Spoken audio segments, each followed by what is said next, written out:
एक नौजवान था, दिन को रोजा रखता, रात को नमाज पढ़ता, पर अल्लाह से डरता फिर भी बहुत ज्यादा था, बड़ा ही डरता था।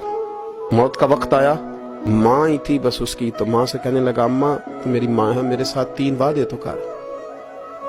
उसने कहा, पुत्र तू बता, आखिरी हिज की ले रहा है और इस गरीबनी माँ से तू वादा ले रहा है, बता क्या वादा। बस करने लगा, अम्मा जब मैं मर जाऊं ना तो मेरे गले में रस्सी डाल के तो मुझे घुमाना घर के सहन में, और लोगों को कहना जो रब की नाफरमानी करे उसका यही हाल होता है। ये ऐलान करना जो अल्लाह के नाफरमान हो उनका यही अशर किया जाना चाहिए। और अम्मा फिर दूसरा वादा कर, मेरा रात को जनाजा उठाया जाए, मैं नहीं चाहता किसी के मुंह से ये लफ्ज निकल जाए कि वो देखो अल्लाह का नाफरमान जा रहा है, रात को मेरा जनाजा उठाना। और अम्मा तीसरा मेरे साथ वादा कर, जब लोग मुझे दफन करके आ जाएंगे तो तू मेरी कब्र पे चली जाएगी।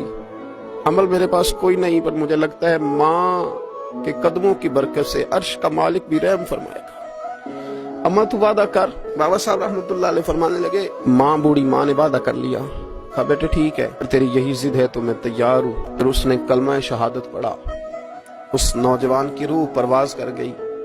बूढ़ी माँ ने रस्सी मंगाई, तो वली मन खाफ मकाम रब्बी ही जन्नतान, जो डर जाए, उसने तो कहा था ना कि रस्सी डाल के घुमाना और कहना ये अल्लाह का नाफरमान है, इसका यही अशर होना चाहिए था। लेकिन जब माँ गले में रस्सी डालने लगी तो घर के हर कोने से आवाज आने लगी, खबरदार ये रब का दोस्त है, अल्लाह के दोस्तों के साथ इस तरह का मामला न किया जाए, इसे छोड़ दिया जाए। और कहा तुम्हें कुछ भी और करने की जरूरत नहीं है, ये तो रब का दोस्त है और रब की बारगाह में हाजिर हो गया।